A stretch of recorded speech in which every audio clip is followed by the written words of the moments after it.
Santander, España, 15 de enero de 2023. Una densa niebla envolvía las calles empedradas del casco antiguo mientras el cuerpo de Martín Ortega, un respetado maestro jubilado de 78 años, era descubierto en su modesto apartamento. La posición del cadáver, tendido junto a su butaca favorita con marcas de estrangulamiento en el cuello, desencadenaría una investigación que sacudiría los cimientos de esta apacible ciudad costera.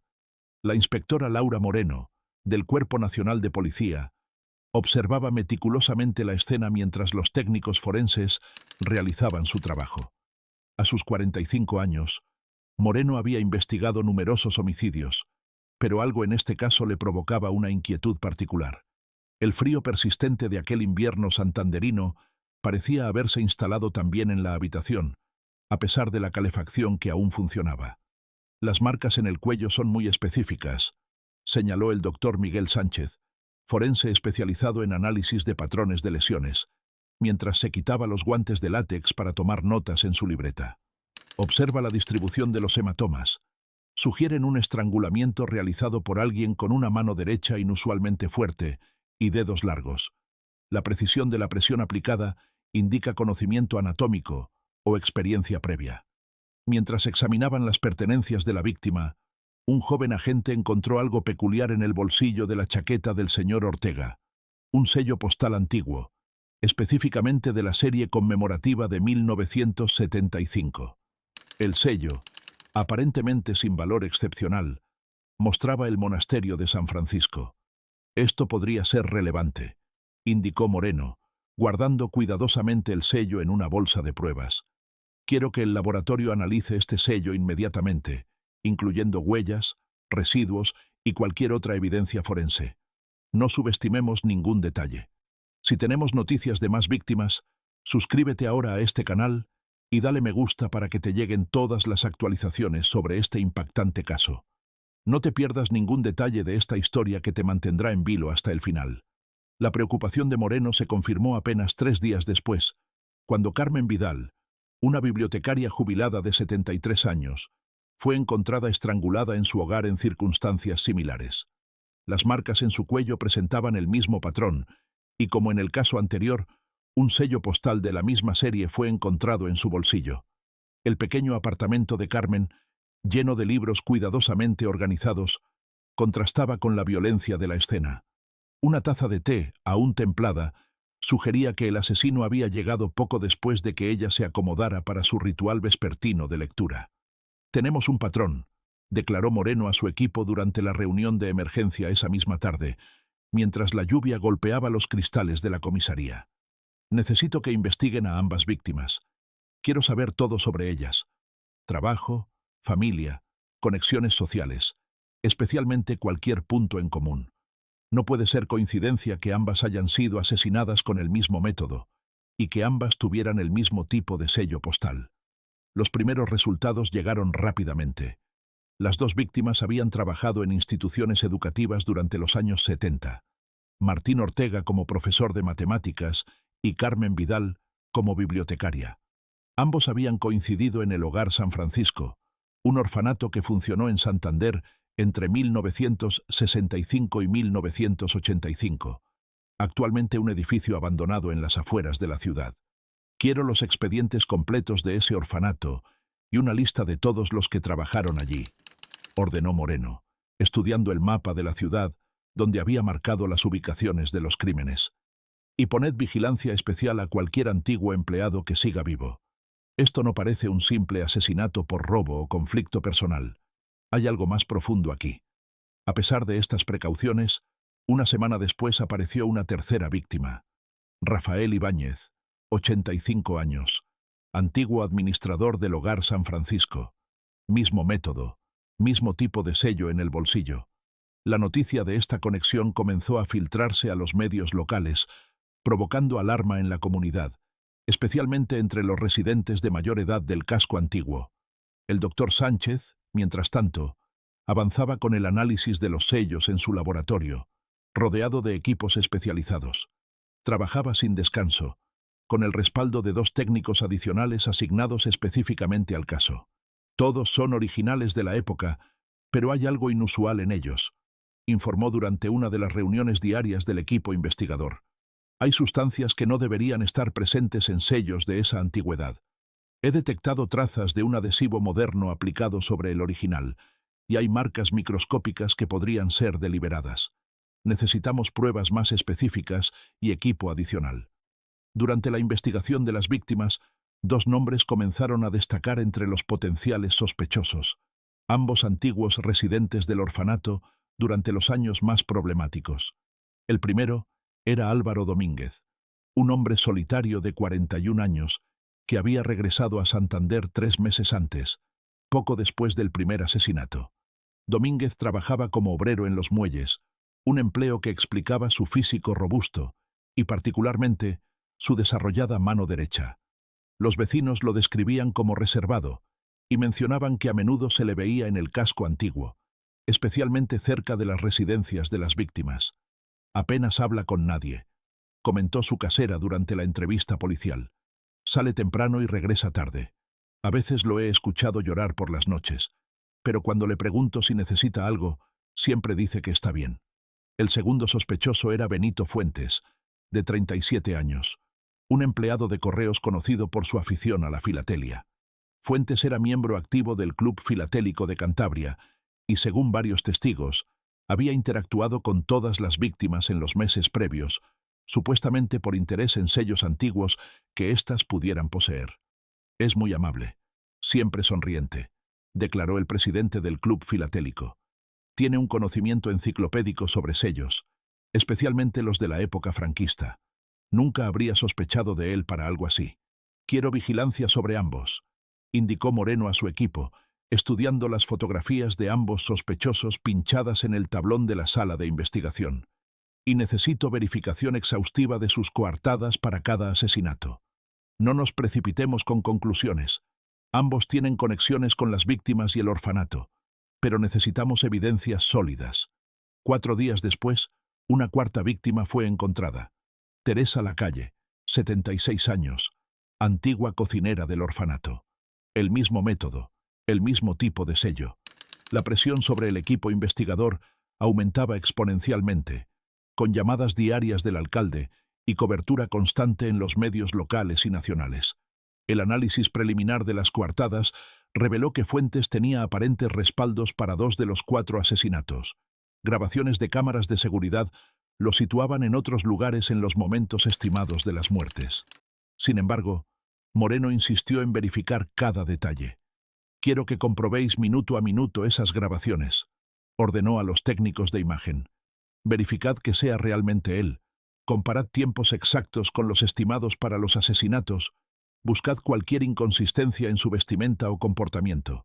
Las cámaras pueden ser engañadas de múltiples formas. Mientras tanto, Domínguez carecía de coartadas sólidas. Sus horarios irregulares en los muelles y su tendencia a pasear solo por las noches lo convertían en un sospechoso más evidente. Un testigo incluso lo había visto cerca de la residencia de Teresa Lacalle el día de su muerte, aunque no pudo precisar la hora exacta. Con esta información, Moreno solicitó una orden judicial para vigilancia electrónica sobre ambos sospechosos. No un registro completo, que habría sido prematuro, sino autorización para seguimiento de teléfonos y movimientos. El juez, consciente de la gravedad del caso, aprobó la solicitud con rapidez. En las semanas siguientes, 3 víctimas más aparecieron, todas con conexiones al Hogar San Francisco, y todas con el mismo sello en sus bolsillos. La ciudad estaba aterrorizada, y la presión política sobre el departamento de policía era inmensa. Los días se convirtieron en una rutina agotadora para el equipo investigador. Nuevas escenas del crimen, interrogatorios, análisis de pruebas, reuniones estratégicas. Moreno apenas dormía, consumida por la urgencia de detener al asesino antes de que cobrara más víctimas. Los resultados de la vigilancia electrónica mostraron patrones preocupantes en ambos sospechosos. Domínguez realizaba frecuentes visitas a direcciones asociadas con antiguos residentes del orfanato, siempre llevando consigo una carpeta de documentos. Sus comunicaciones telefónicas eran escasas pero intensas, principalmente con un abogado especializado en demandas colectivas. Fuentes, por su parte, Mantenía comunicaciones codificadas con un contacto no identificado y realizaba visitas frecuentes a un almacén industrial que no figuraba en ninguno de sus documentos oficiales. Su comportamiento público seguía siendo amable y normal, contrastando con sus actividades privadas cada vez más sospechosas. El doctor Sánchez presentó finalmente su análisis completo de los sellos tras casi 2 semanas de trabajo intensivo. Con ojeras marcadas pero mirada satisfecha, desplegó una serie de fotografías microscópicas sobre la mesa de reuniones. «He encontrado algo extraordinario», explicó a Moreno y su equipo. «Bajo microscopio electrónico y luz ultravioleta especializada, se pueden detectar inscripciones minúsculas en el reverso de cada sello, fechas específicas de los años 70 e iniciales que coinciden con las víctimas. Estas marcas fueron hechas con una técnica de micrograbado muy sofisticada, imposible de detectar a simple vista». «¿Podemos extraer ADN o huellas?», preguntó Moreno, examinando las imágenes ampliadas. «Es complicado por la antigüedad de los sellos originales», respondió Sánchez, «pero hay restos de un adhesivo moderno aplicado sobre el original. He aislado restos biológicos para análisis, aunque llevará tiempo obtener resultados concluyentes debido a la degradación de las muestras. Mientras tanto, la vigilancia sobre Domínguez dio resultados cuando fue visto entregando un sobre a otro ex residente del orfanato. Con este pretexto, se obtuvo una orden judicial para interceptar su correspondencia, revelando que estaba recopilando testimonios sobre abusos en el orfanato para una posible demanda colectiva contra la administración regional que había supervisado la institución. «Esto explica sus movimientos y contactos», comentó Moreno durante la reunión del equipo, «pero no lo exculpa completamente. Podría ser una tapadera perfecta para sus actividades criminales, o podría ser inocente y estar persiguiendo justicia por medios legales. Necesitamos más». La vigilancia sobre Fuentes también dio frutos cuando las cámaras lo captaron visitando repetidamente el almacén industrial en las afueras de la ciudad. Los agentes notaron que siempre entraba con una mochila vacía y salía con ella aparentemente llena. Más preocupante aún, las grabaciones de seguridad que proporcionaban sus coartadas mostraban inconsistencias sutiles, variaciones en la ropa y postura que sugerían que podría no ser la misma persona en todas las grabaciones. Estas inconsistencias, combinadas con su comportamiento sospechoso y el conocimiento especializado en sellos postales, justificaron una orden de registro limitada para el almacén. El juez la concedió con la condición de que se limitara a áreas específicas relacionadas con los sellos y posibles vínculos con los asesinatos. Lo que encontraron allí cambió el curso de la investigación. Un laboratorio improvisado con equipos para manipulación de papel y tintas especializadas, una colección de guantes quirúrgicos y varios cuadernos con anotaciones detalladas sobre las rutinas de las víctimas. En un rincón, escondida bajo una lona, había una tabla de planificación con fotografías de las víctimas y otras 2 personas que aún no habían sido atacadas. Todas ellas, antiguo personal del orfanato. «Tenemos suficiente para una orden de registro completa de su domicilio y detención preventiva», afirmó Moreno, preparando rápidamente la documentación necesaria. El juez, ante la contundencia de las evidencias presentadas, firmó la orden de inmediato. Sin embargo, cuando la policía llegó al apartamento de Fuentes al amanecer siguiente, descubrieron que había desaparecido, llevándose algunas pertenencias. El registro reveló evidencias adicionales. Un álbum de sellos con espacios vacíos que correspondían exactamente a los sellos hallados en las víctimas, y un dispositivo protésico parcial para mano, diseñado para modificar la apariencia de los dedos y crear marcas específicas durante el estrangulamiento. El dispositivo no era un simple molde de silicona como inicialmente temían, sino un mecanismo sofisticado fabricado con componentes médicos y materiales especiales. El análisis forense, realizado por expertos en biomecánica, confirmó que podía producir los patrones de lesiones encontrados en las víctimas cuando era utilizado por alguien con entrenamiento. «Es casi como una prótesis médica modificada», explicó el experto forense. «Permite aumentar la fuerza de presión en puntos específicos y distribuirla de manera que imita las características de una mano más grande y fuerte, como la de Domínguez. Quien diseñó esto tiene conocimientos de anatomía y biomecánica». Simultáneamente, los primeros resultados del análisis de ADN llegaron, aunque eran parciales debido a la degradación de las muestras. No tenemos un perfil completo, explicó el técnico del laboratorio, entregando su informe preliminar. Pero los marcadores que hemos podido identificar son compatibles con Fuentes y no con Domínguez. La probabilidad de coincidencia es significativa, aunque no concluyente al 100%. Con Fuentes prófugo y las evidencias acumulándose, Moreno ordenó su búsqueda inmediata. Los registros de transacciones financieras recientes mostraron que había realizado pequeñas extracciones de efectivo sistemáticamente durante meses, acumulando una suma considerable sin levantar sospechas. También había consultado rutas de autobús hacia Portugal y Francia en los días previos a su desaparición. Ha estado planificando esto durante mucho tiempo, concluyó Moreno. Los asesinatos, la incriminación de Domínguez, su escapatoria, todo calculado con precisión. Ahora tenemos que anticiparnos a sus próximos movimientos. Se establecieron controles en todas las salidas de la ciudad y se distribuyó su fotografía a todas las fuerzas policiales del norte de España y sur de Francia. La operación, coordinada desde un centro especial establecido en la comisaría central, implicó a más de 100 agentes. 3 días después, Fuentes fue localizado intentando cruzar la frontera con Portugal en un autobús de línea regular, usando documentación falsa a nombre de Roberto Iglesias. Llevaba el pelo teñido y gafas diferentes, pero un agente reconoció su rostro a pesar del disfraz.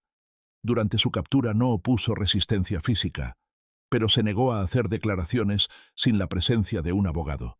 Su expresión, según los agentes presentes, era de resignación más que de sorpresa, como si hubiera anticipado este desenlace.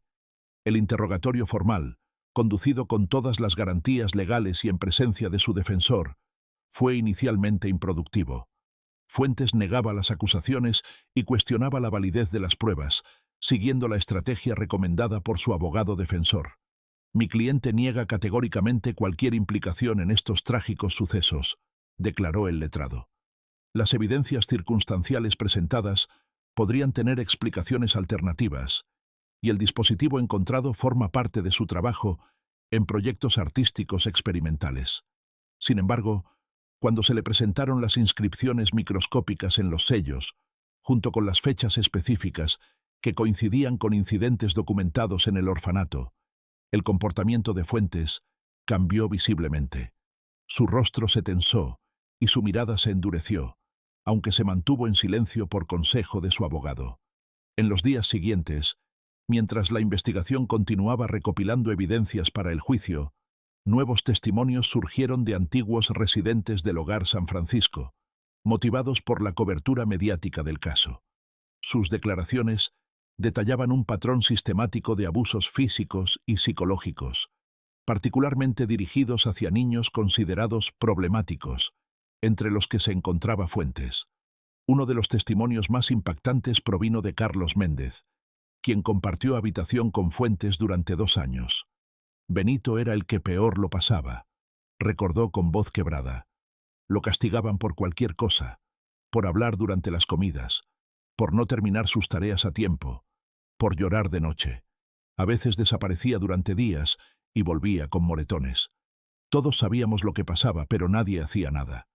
Documentos históricos recuperados de archivos provinciales, que habían sido deliberadamente ocultados durante décadas, corroboraban estos testimonios y revelaban quejas formales que nunca fueron investigadas adecuadamente. Informes médicos de la época documentaban lesiones accidentales, frecuentes en ciertos niños, incluido Fuentes, que ahora se interpretaban claramente como signos de abuso. El proceso judicial contra Benito Fuentes comenzó 8 meses después, en septiembre de 2023. La Fiscalía presentó un caso meticulosamente construido, respaldado por evidencias forenses, análisis de patrones, testimonios y pruebas circunstanciales que, en conjunto, establecían su culpabilidad más allá de toda duda razonable. La defensa intentó argumentar inimputabilidad debido a trastornos psicológicos derivados de los abusos sufridos, presentando informes de varios psiquiatras que diagnosticaban trastorno de estrés postraumático severo y trastorno de personalidad. Esto dio lugar a un intenso debate jurídico y evaluaciones psicológicas adicionales que prolongaron el proceso. No negamos los hechos, declaró finalmente el abogado defensor en su alegato final. Pero pedimos al tribunal que considere las circunstancias extraordinarias que llevaron a mi cliente a este punto. Benito Fuentes es tanto perpetrador como víctima, producto de un sistema que lo falló repetidamente desde su infancia. Durante este periodo, un periodista de investigación local, Javier Mendoza, comenzó a publicar una serie de artículos sobre el caso que iban más allá de los asesinatos, explorando la red de encubrimiento institucional que había protegido a los responsables de los abusos durante décadas. Los verdaderos criminales, escribió en uno de sus artículos más controvertidos, no son solo quienes abusaron directamente de estos niños, sino también quienes miraron hacia otro lado. Políticos, jueces, funcionarios que priorizaron la reputación de las instituciones sobre el bienestar de los más vulnerables. Finalmente, en marzo de 2024, tras un juicio complejo y múltiples evaluaciones psicológicas, Benito Fuentes fue declarado culpable pero parcialmente inimputable, recibiendo una sentencia de internamiento en una institución psiquiátrica penitenciaria por un mínimo de 25 años, con revisiones periódicas de su estado mental. Álvaro Domínguez, completamente exonerado, continuó su cruzada legal contra las instituciones responsables del orfanato. Su demanda colectiva, respaldada por docenas de antiguos residentes, avanzaba lentamente en los tribunales, enfrentando obstáculos burocráticos y resistencia institucional. Este caso va más allá de Benito y sus víctimas, declaró Domínguez en una entrevista.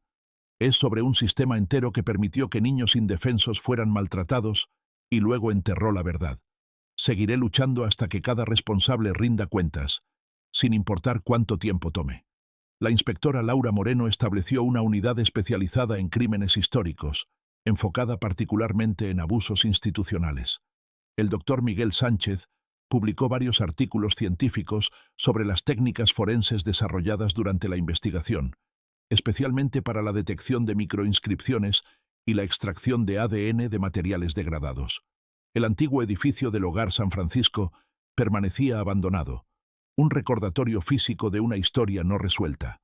Una propuesta para convertirlo en un memorial fue bloqueada por autoridades locales, citando consideraciones urbanísticas, aunque muchos sospechaban motivaciones políticas para evitar confrontar el pasado.